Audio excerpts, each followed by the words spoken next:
Yes good morning. સૌથી પહેલાં હું શરૂઆત કરવા માંગીશ તો બોમ્બે સ્ટોક એક્સચેન્જ કે બીએસસીમાં સમાચાર એવા છે કે જે સેબીની જે બોર્ડ બેઠક યોજવામાં આવી હતી અને એમાં જે એફએનઓના જે રૂલ્સ પર જે નિયમો જે બદલાવ કરવામાં આવ્યા છે એ બાદ સેબીએ એક જે નિર્ણય લીધો છે અગત્યનો કે તેઓ સેન્સેક્સ અને બેન્કેક્સ એ બંનેની તેઓ એક્સપાયરી અહીંયાથી મંથલી કરવા જઈ રહ્યા છે.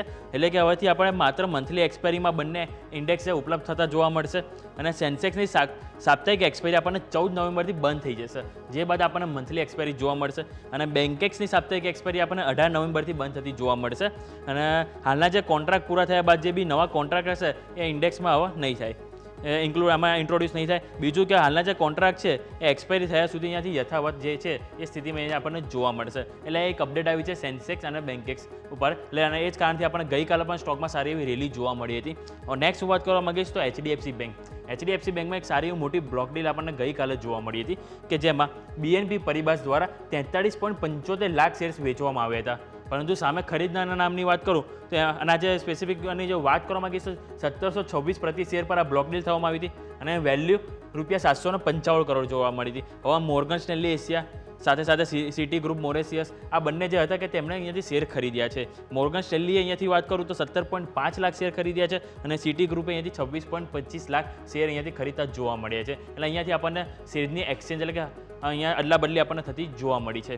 નેક્સ્ટ વાત કરવા માંગીશ તો બેંક ઓફ બરોડા કે બેંક ઓફ બરોડાનો અહીંયા આપણે Q2 અપડેટ્સ આવે છે. ઓકે, સ્વાભાવિક છે કે હવે આપણે Q2ના જે રિઝલ્ટ આવશે એટલે એની પહેલાં જે કંપનીની અપડેટ છે શરૂઆત થઈ ગઈ છે. તો સૌથી પહેલાં બેંક ઓફ બરોડા તો ગ્લોબલ બિઝનેસ એમની જે સપ્ટેમ્બર 2024માં વધીને 25.06 લાખ અહીંયાથી 6 લાખ કરોડ આપણને જોવા મળ્યો છે અને જે એક વર્ષમાં આપણને અહીંયાથી 10% નજીક આપણને અહીંયાથી ગ્રોથ જોવા મળી રહ્યો છે. અને જે એમની જો વૈશ્વિક ડિપોઝિટની વાત કરવા માંગી જે 9.11% વધીને ₹13.63 લાખ કરોડ પર આવી છે અને એડવાન્સીસ કંપનીના 11.60%થી આપણને અહીંયાથી ગ્રોથ થતા જોવા મળ્યા છે. અને સ્થાનિક ડિપોઝિટની વાત કરીશ ડોમેસ્ટિકની તેમાં 7.14%નો આપણને અહીંયાથી વધારો જોવા મળે છે 11.50 લાખ કરોડ અને જે ડોમેસ્ટિક એડવાન્સીસની વાત કરીશ તે 12.51% વધીને 9.39 કરોડ જોવા મળે છે. એટલે કે ઓવરઓલ એમને જે અપડેટ આવી છે એ સારો એવો ગ્રોથ જોવા મળે છે. દરેક આંકડામાં આપણને ઓલમોસ્ટ 10% સારો એવો ગ્રોથ જોવા મળી રહ્યો છે. નેક્સ્ટ વાત કરવા માંગીશ તો બજાજ ફાઇનાન્સના જે અપડેટ આવ્યા છે Q2 એમાં સમાચાર છે કે એક તો 9.2 કરોડ ગ્રાહક તેઓ ફ્રેન્ચાઇઝ કરવામાં થયા છે.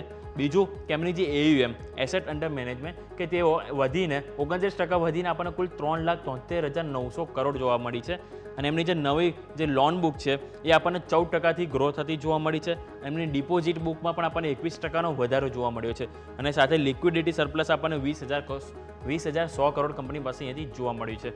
નેક્સ્ટ વાત કરવા માંગીશ તો M&M ફાઇનાન્સની પણ Q2 અપડેટ આવી છે. એમાં ₹13,160 કરોડના ડિસ્બર્સમેન્ટ થયા છે જે 1%નો અહીંયાથી ગ્રોથ બતાવે છે. સ્વાભાવિક છે કે ઓલમોસ્ટ ફ્લેટ જોવા મળ્યું છે. બીજું કલેક્શન જે ઓફિશિયન્સી છે 96% પર અહીંયાથી સ્થિર જોવા મળી છે એટલે અહીંયા પણ આપણને યથાવત જોવા મળ્યું છે. બીજું સ્ટેજ 3 જે એસેટ છે એ 4.8%થી ઘટીને આપણને 3.8% જોવા મળી છે અને લિક્વિડિટી જે છે એ આપણને 8,500 કરોડ જોવા મળી રહી છે. એટલે કે M&M ફાઇનાન્સમાં આપણને ઓલમોસ્ટ આપણને ફ્લેટ જ આંકડા જોવા મળી રહ્યા છે. નેક્સ્ટ વાત કરવા માંગીશ તો ડીમાર્ટ એવેન્યુ સુપરમાર્ટ કે એમાં સમાચાર એવા છે કે એમની જે સ્ટેન્ડ અલોન આવક છે જે ₹12,307 કરોડ હતી જે 14.2% વધીને 14,050 કરોડ પર આવી છે. એટલે આવકમાં અહીંયાથી વધારો જોવા મળે છે.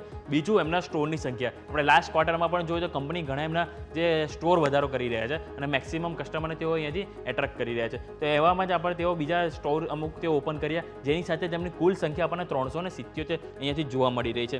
આરતી ડ્રગ્સમાં સમાચાર એવા છે કે જે UK હેલ્થકેર રેગ્યુલેટરી તરફથી તેમને GMP કમ્પ્લાયન્સ મળ્યું છે. GMP એટલે કે ગુડ મેન્યુફેક્ચરિંગ પ્રેક્ટિસીસ.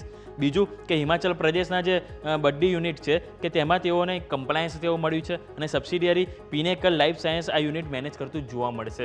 આ એક સમાચાર છે આરતી ડ્રગ્સ માટે. બીજું શિલ્પા મેડિકેર તો શિલ્પા મેડિકેરમાં સમાચાર એવા છે કે સબસિડિયરી શિલ્પા ફાર્મા લાઈફ સાયન્સને અહીંયાથી CEP સર્ટિફિકેટ મળ્યું છે અને CEP એટલે કે સર્ટિફિકેટ ઓફ સુટેબિલિટી અને જે યુરોપિયન ક્વોલિટી ઓથોરિટી તરફથી આ સર્ટિફિકેટ કંપનીને આપવામાં આવ્યું છે અને જે ડેસ્મોપ્રેસિન દવા છે એના API માટે કંપનીને આ એક ફાયદો થશે.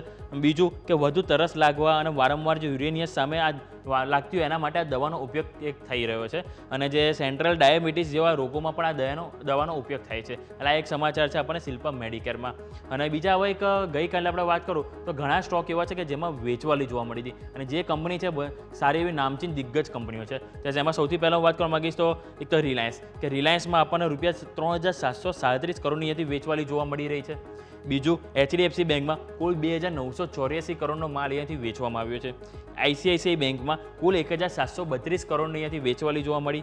એક્સિસ બેંકમાં પણ 1590 કરોડનો વેચવાલી જોવા મળી છે. અને SBI કે જેમાં આપણને 1353 કરોડનું આપણને વેચવાલી જોવા મળી છે. એટલે કે ઘણી નામચીન દિગ્ગજ બેંકો છે કે જેમાં આપણને ગઈકાલે વેચવાલી જોવા મળી છે. અને એ જ કારણ હતું કે જે આપણે ગઈકાલે જોયું કે હેવી આપણને ફોલ જોવા મળ્યો છે માર્કેટમાં. એની પાછળ આ પણ છે કે જે મોટી બેંકો છે, મોટી બેંકો કે મોટી કંપનીઓ કે જેમાં આપણને મોટા ભાગનું આપણને વેચાણ જોવા મળ્યું છે. પરંતુ હા, કે આજે શુક્રવાર છે એટલે કે આપણે વીકલી એક્સપાયરી છે સેન્સેક્સની, એની ઉપર ધ્યાન રાખવાનું. આ સ્વાભાવિક છે, થોડાક જ દિવસ કે જ્યાં આપણને વીકલી એક્સપાયરી સેન્સેક્સની જોવા મળશે, જે બાદ આપણને મંથલીની જ આપણને રાહ જોવાની રહેશે.